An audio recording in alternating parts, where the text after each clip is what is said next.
गणेश चतुर्थीच्या पूर्वसंध्येला महाराष्ट्र आणि प्रामुख्याने आमच्या कोकणवासियांसाठी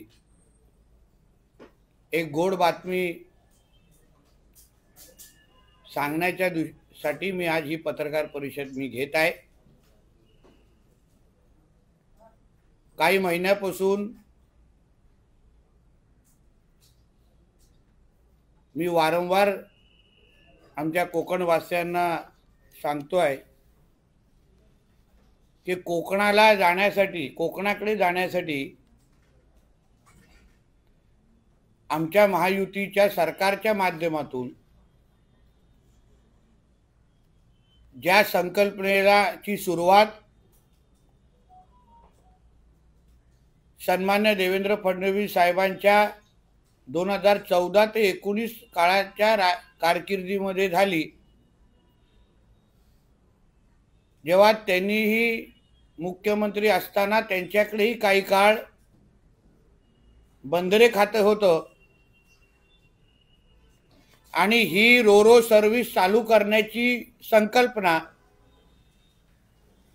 ही मूळ आदरणीय देवेंद्र फडणवीस साहेबांची आहे। त्यांचीच इच्छा होती की समुद्राच्या मार्गाने आपण कोकणाकडे जाण्याच्या दृष्टिकोनातून आपण रोरो सुरू करावी।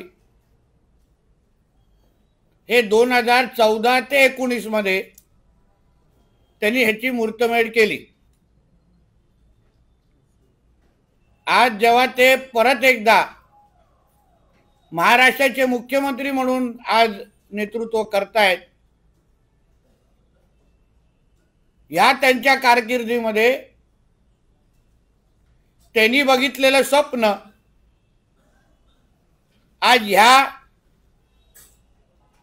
सरकारच्या कारकिर्दीमध्ये पूर्ण होत आहे। त्यांचे स्वप्न पूर्ती होते हे त्यांचा कार्यकर्ता म्हणून आणि त्यांच्या मंत्रिमंडळातला मंत्री म्हणून मला निश्चित पद्धतीने ह्याचा आनंद आहे। माझ्या हातामध्ये केंद्रीय मंत्रिमंडळ शिपिंग मंत्रालयाची आणि महाराष्ट्राच्या बंदर खात्याची परवानगी माझ्या हातात आहे।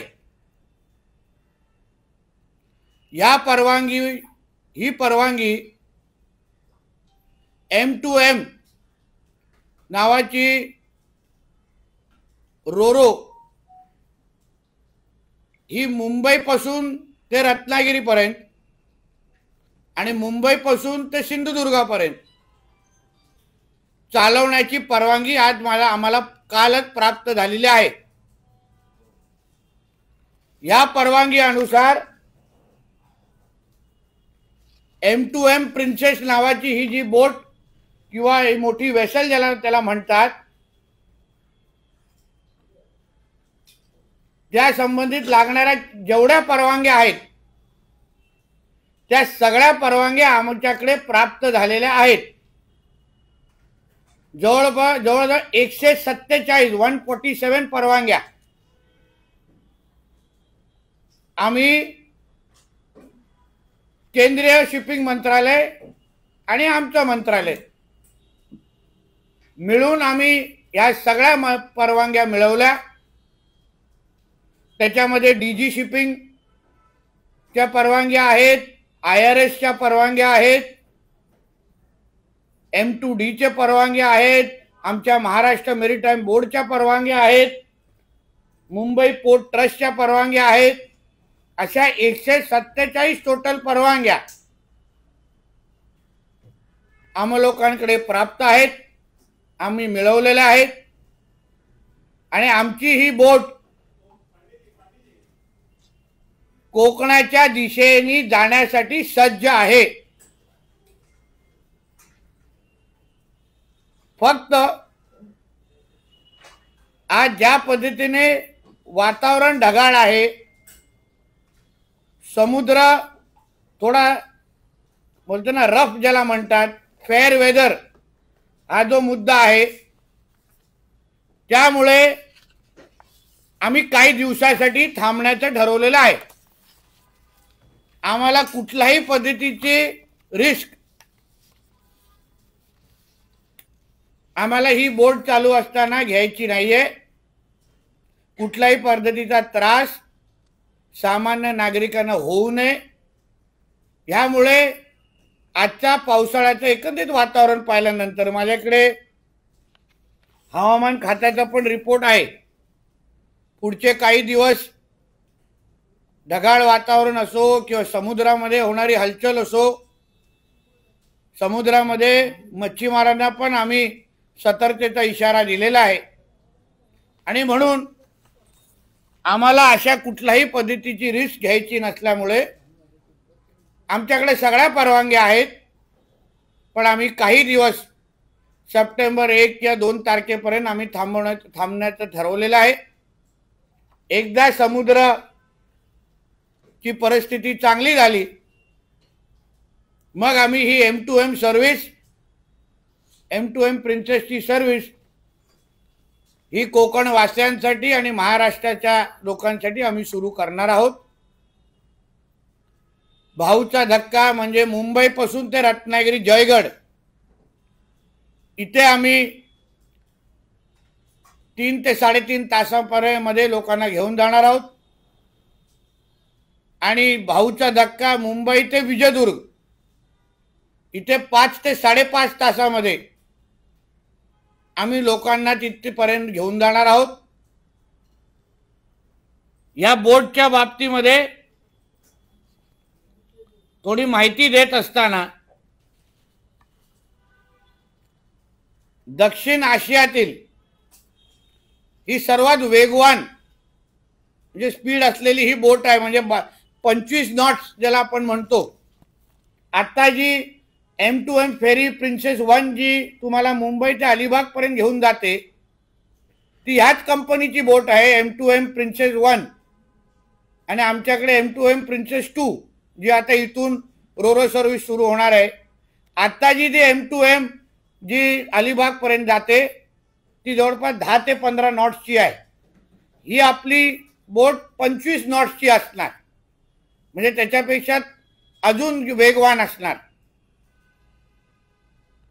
त्याच्यामध्ये विविध कॅटेगरी चे लोक म्हणजे क्लास असे बसवण्याचे त्याच्यामध्ये नियोजन आहे.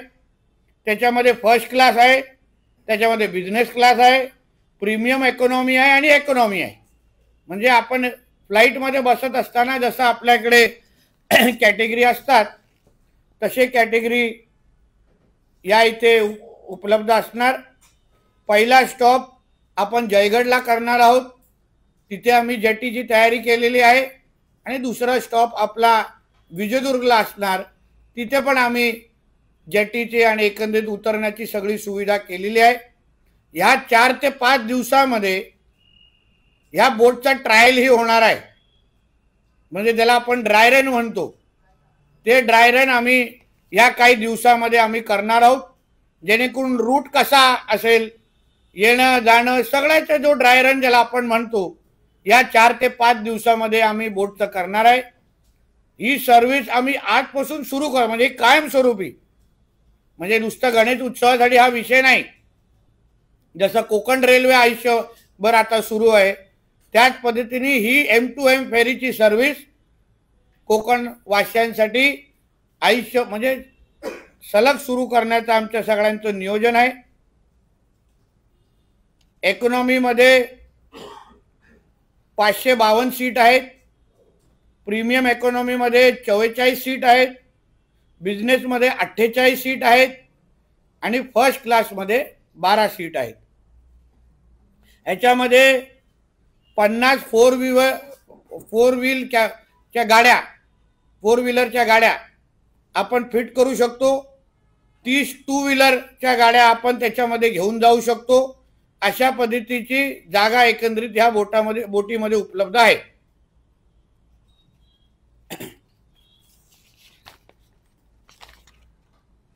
आता तुम्ही दराबद्दल तुम्ही मला विचाराल, याचे दर नेमकं किती.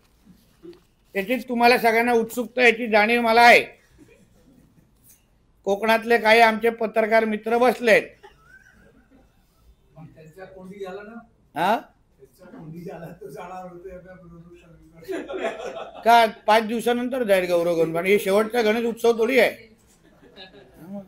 कोंडी कुठे झाला, कोंडी झाला नाही अजून.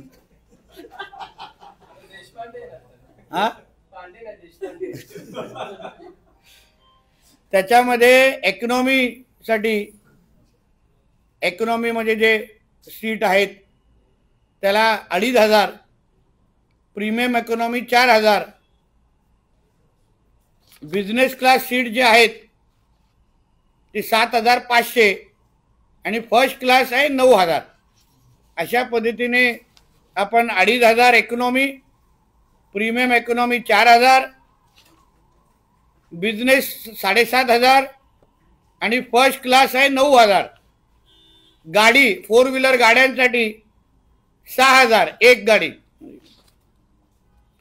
त्याच्यामध्ये विविध साईजच्या गाड्या आहेत, मीडियम, स्मॉल, त्याचे पण विविध रेट आहेत. सायकल घेऊन जायचं तर 1000, नाही बाईक घेऊन जायचं असेल तर 1000, सायकल घेऊन जायचं असेल तर 600. मिनी बस घेऊन जायची असेल, नाही हसायचं नाही, खरंच मिनी बस आहे. मिनी बस घेऊन जायचं असेल तर 13000 रुपये.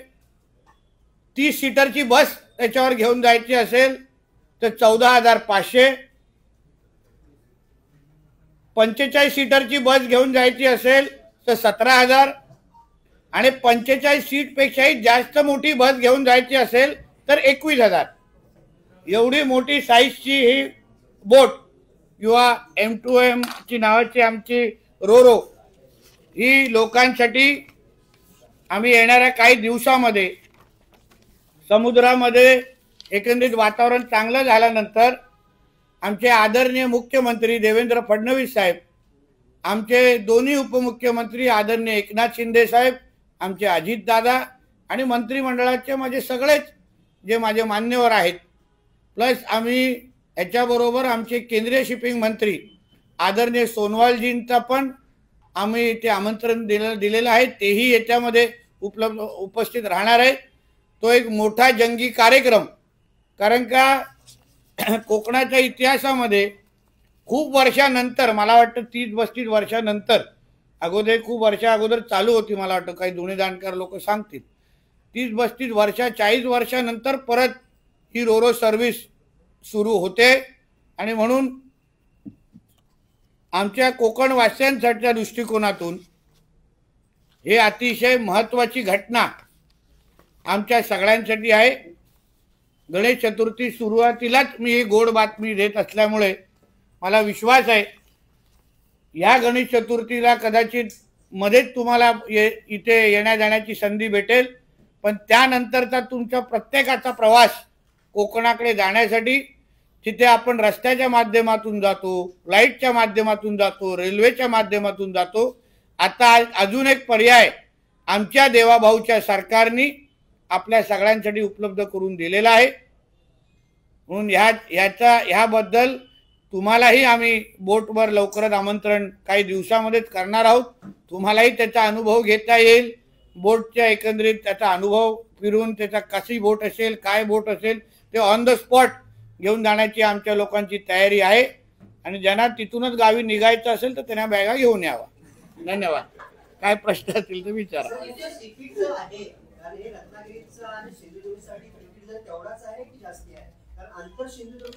नाही, एकदा पैसे घेतल्यानंतर शेवटपर्यंत. आता तुला रत्नागिरीला जायचं असेल तर 2500 इकॉनॉमी बोलतोय, 4 क्लास आहेत, नाही तर उगा तिथे भांडार तिकीट काउंटरवर. ते विषय नको. इकॉनॉमी, प्रीमियम इकॉनॉमी, आपण फ्लाईटमध्ये कसं जातो तसा विषय. एकदा इथून तिकीट काढल्यानंतर शेवटच्या स्पॉटपर्यंत तोच राहणार. बदलणार का मध्ये? तुला विचारणार की काय? हो, मग काय फरक पडतो विचार. एकदा इथून तिकीट घेतल्यानंतर सिंधुदुर्ग पोहोचेपर्यंत तेवढंच, कमी जास्त नाही. आता त्याबद्दल ऑनलाईन काय होतं, ही जी बोट जाणार ती तिथे 2 तास थांबणार विजयदुर्ग आणि ती त्या दिवशी परत येणार. म्हणजे येण्या जाण्याची सर्व्हिस आहे. आणि म्हणून तिकीट ऑनलाईन बुकिंगच्याच माध्यमातून होणार. संबंधित ही जी कंपनी आहे M2M फेरी, हे त्याबद्दल तुम्हाला सगळी तांत्रिक माहिती उद्या परवा देतील, जेणेकरून बुकिंग कशी करायची, कुठून करायची, कुठल्या वेबसाईटवरून करायची, ही सगळी माहिती तुम्हाला मिळेल. तो आता उशीर आला ना, पहिले माहिती घे. VIP एंट्रीवाल्यांना मी नंतर उशिरा देत नाही माहिती. पाऊस थांबवशील का माझ्यासाठी? समुद्रामध्ये अगर काय बरं वाईट झालं, तुम्ही आमच्या मागे तुम्हीच ब्रेकिंग न्यूज चालवणार. म्हणून मी वातावरणात हवामान खात्याचाच रिपोर्ट आणलेला आहे. सागरजी, पुढच्या 4-5 दिवसामध्ये समुद्र खवळलेला आहे. आम्हाला कुठल्याही पद्धतीचा रिस्क घ्यायचं नाही. ही आयुष्यभरची सर्व्हिस फॉर एव्हर. म्हणजे आम्ही सरकार बदलत राहतील, पण ही M2M सर्व्हिस बंद होणार नाही. म्हणून आम्ही कुठल्याही पद्धतीचा रिस्क घेत नाहीये. म्हणून थोडा वातावरण 3-4 दिवसात सुधरेल असं आम्हाला सांगितलं गेलेलं आहे. म्हणून 1 किंवा 2 तारखेला आमचा अशी तयारी आहे की त्या दिवशीपासून ही बोट सोडायची. कदाचित गौरी गणपतीच्या निमित्ताने आपण गावी जाऊ शकतो, पण पुढच्या वर्षी अगोदरच जाऊ शकू, अशा पद्धतीची सर्व्हिस आहे. 2 प्रश्न होते. एक म्हणजे याचं बुकिंगसाठी ऑनलाईन ॲप्लिकेशन काही तुम्ही घोषित करणार की काउंटरला जाऊन बुकिंग करणार? हा, त्याबद्दल बघा, तांत्रिक माहिती ती कंपनीत तुम्हाला देणार, जी M2M, पण ऑनलाईनच असेल एवढी मला माहिती आहे. मग ती बुकिंग कुठे करायची, कशी करायची, कुठल्या वेबसाईटवर करायची, कंपनी तुम्हाला माहिती देणार.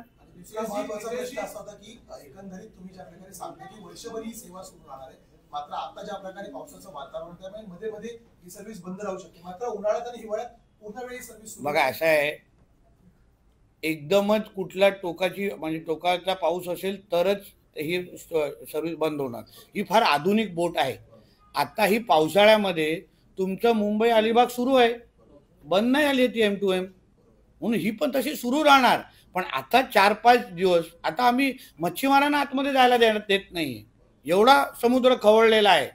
फेअर वेदर ज्याला आपण म्हणतो ना, ते व्यवस्थित झाल्यानंतर आम्ही लोकांना सुखरूप घेऊन करायला. सुशांत गावी गेल्यानंतर परत आला, समजून घे पुढचा विषय. आपल्याला तर 1 वे तिकीट काढायचे ना.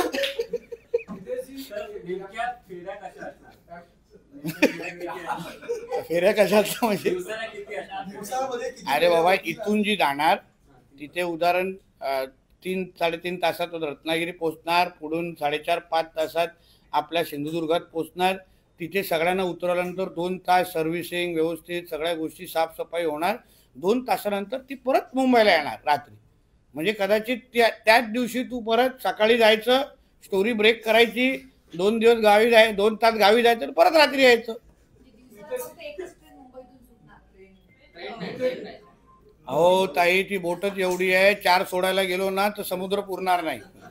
तुम्ही विचार करा, मिनी बस किंवा 45 सीटरपेक्षाही मोठी बस त्याच्यात फिट होते, म्हणून एकच बोट. आता आम्ही काय करतोय, अजून पण कंपन्या ह्याच्या बघितल्यानंतर आम्हाला अप्रोच झालेला आहे की तुम्ही M2M कसं दिलं, आम्हालाही द्या.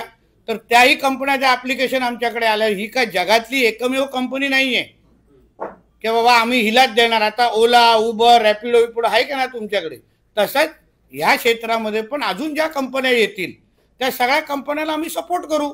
आज M2M करतोय, उद्या अजून 2-3 कंपन्या अगर आल्या तर मला आम्हालाही इथून ते बेलापूर घेऊन जायचं आहे, आम्हाला इथून ते रत्नागिरी जायचं आहे, त्यांना आम्ही परवानगी देऊ. मग टाइम स्लॉट वाटून देऊन टाकू.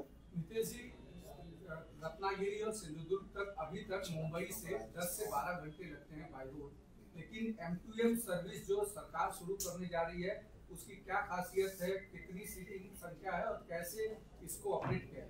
देखिए, हमारे देवेंद्र फडणवीस जी जब 14 से 19 के बीच में जब मुख्यमंत्री थे, तभी उनके पास ये बंदरे डिपार्टमेंट या मिनिस्ट्री थी.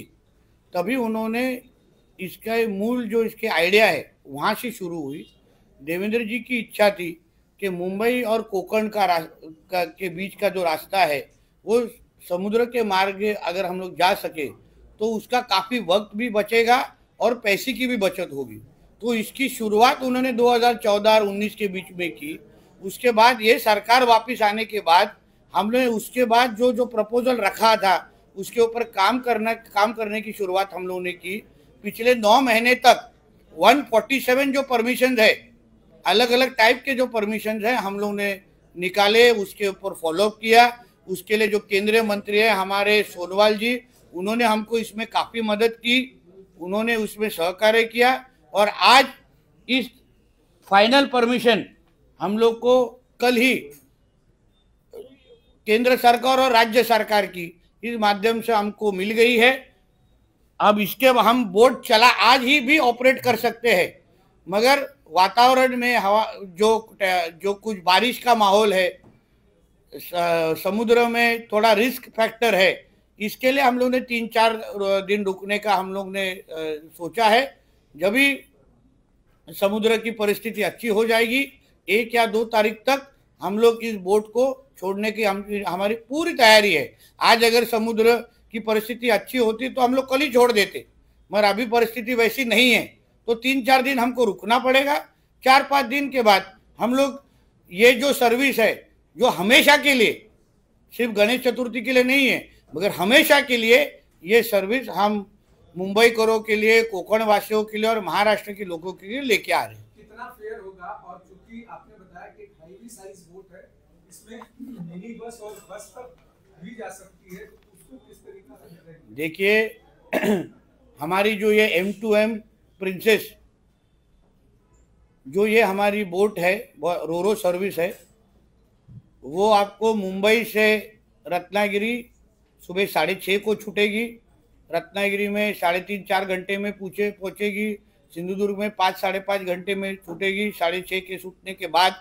आज अगर आपने देखा तो वंदे भारत जो सुबह 5 बजे छुट्टी है, हाँ, तो वो सुबह मुझे लगता है 8:30-9 को रत्नागिरी पहुँचती है और सिंधुदुर्ग करीब 12-12:30 बजे पहुँचती है। तो ये उससे भी फास्ट है इसके माध्यम से। और ये जो हमारी बोट है ये 12 नॉट, मतलब आज हमारे ही देश में इससे 25 knot, sorry, thank you, 25 knots इससे ज़्यादा स्पीड वाली बोट आज हमारे देश में नहीं है। सबसे ज़्यादा हाई स्पीड और हाई क्वालिटी वाली, और उसमें काफ़ी कुछ स्पेसिफिकेशंस है जो आज हमारे देश में किसी के पास भी नहीं। ऐसी मॉडर्नाइज बोट आज हमें कोकण की तरफ लेके जाएगी। इसके टिकट के बारे में जो आपने बोला है, गणेश उत्सव के वक्त जब इसकी इकोनॉमी की टिकट हमारी 2,500 मतलब 2,500, प्रीमियम इकोनॉमी मतलब 4-5 क्लास है, अपन फ्लाइट में जिस तरह बैठते हैं, economy, premium economy, business class, first class, उसी तरह के इधर है। आप जब भी गणेश चतुर्थी के वक्त हमें गांव में जाएंगे तभी 2,500 इकोनॉमी के लिए देना पड़ेगा, प्रीमियम इकोनॉमी के लिए 4,000 और